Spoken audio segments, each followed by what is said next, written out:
নারায়ণগঞ্জের পঞ্চবটি এলাকায় ১৯৭৬ সালে প্রতিষ্ঠিত হয় হরিহরপাড়ার উচ্চ বিদ্যালয়। স্কুলটির সুনামের সাথে পার করল গৌরবের ৫০ বছর।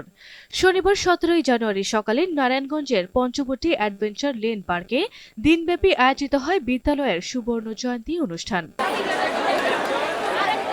এসব বিদ্যাঙ্গনে সুবর্ণ জয়ন্তীর আনন্দ আড্ডায় এই স্লোগানকে সামনে রেখে আয়োজিত অনুষ্ঠানে অংশ নেন প্রাক্তন, নবীন ও প্রবীণ শিক্ষার্থীরা। চেনা মুখের ভিড়ে উৎসব মুখর হয়ে ওঠে পুরো অনুষ্ঠান প্রাঙ্গণ। এই স্কুলে অনেকে উচ্চশিক্ষায় শিক্ষিত হয়ে জড়িয়েছেন বিভিন্ন পেশায়। দীর্ঘদিন পর ছোটবেলার বন্ধুদের পেয়ে আবেগে আপ্লুত হয়ে পড়েন সাবেক শিক্ষার্থীরা। আলহামদুলিল্লাহ, এত বছর পরে সবার সাথে দেখা হইতেছে, খুব ভালো লাগতেছে। আমরা অনেক এনজয় করতেছি, আমরা অনেক আনন্দ হচ্ছে। একজনকে অনেক দিন ধরে দেখতাম না, আজকে অনেক দিন পরে আমাদের দেখা হইতেছে।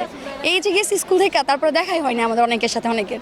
দীর্ঘ 13 বছর পর সবাই আবার একসাথে আজকে পূর্ণমিলনী অনুষ্ঠানে সবার সাথে দেখা হইলো, ভালো লাগছে অনেক। সেই স্কুল থেকে পাশ করে গেছি 13 বছর আগে। 13 বছর পরে এসে আমাদের যত ফ্রেন্ড সার্কেল আছে, অনেকের সাথে আমাদের আগে অনেক বছর দেখা সাক্ষাৎ ছিল না, সবাই আসছে, অনেকে বিদেশ থেকে আসছে এই প্রোগ্রামে জয়েন করার জন্য। আয়োজকদের অনেক অনেক ধন্যবাদ।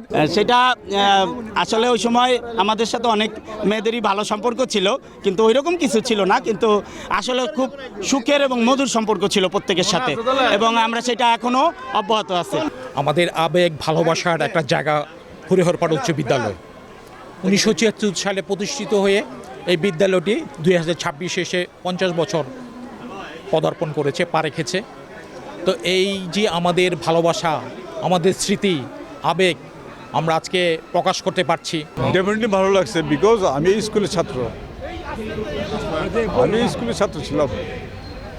আজকে যারা নাকি 50 বছর পূর্তি উদযাপন করতেছে তাদেরকে আমি শুভেচ্ছা জানাই, এবং এই যে 50 বছর পূর্তিতে যে অনুষ্ঠানটা করছে, এখানে 3200 লোক আমার জানার মধ্যে আসছে, ফ্যামিলি সহ আসছে।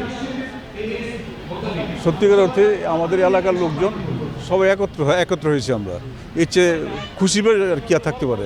আমি এই স্কুলের ছাত্রছাত্রীদেরকে মূলত উৎসাহিত করার জন্যই এখানে এসেছি, এবং উদ্যোক্তারা যখন আমাকে বলেছেন, এবং মোহাম্মদ আলী ভাই আমাদের অত্যন্ত শ্রদ্ধেয় একজন ব্যক্তিত্ব, উনারা যখন বলেছেন তখন আমি এটা গ্রহণ করেছি আসার জন্য। এবং বিকেএমইর পক্ষ থেকে আমি আমার এই যে নতুন কোমলমতি শিশুদের, তাদেরকে আমরা আন্তরিক অভিনন্দন জানাবো, এবং আগামী দিনে এরাই হবে দেশের কাণ্ডারি।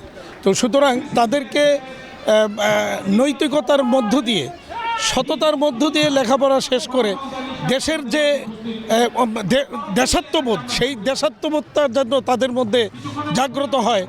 আজকে হাদি আমাদের সামনে একটা বিশাল বড় উদাহরণ। যা ওসমান হাদি যা দেখিয়েছে, যা বলেছে, এইটা যদি আমার এই বাচ্চারা যদি অনুসরণ করে, তাহলে তাদের মধ্য থেকে এরকম অনেক হাদির জন্ম নেবে।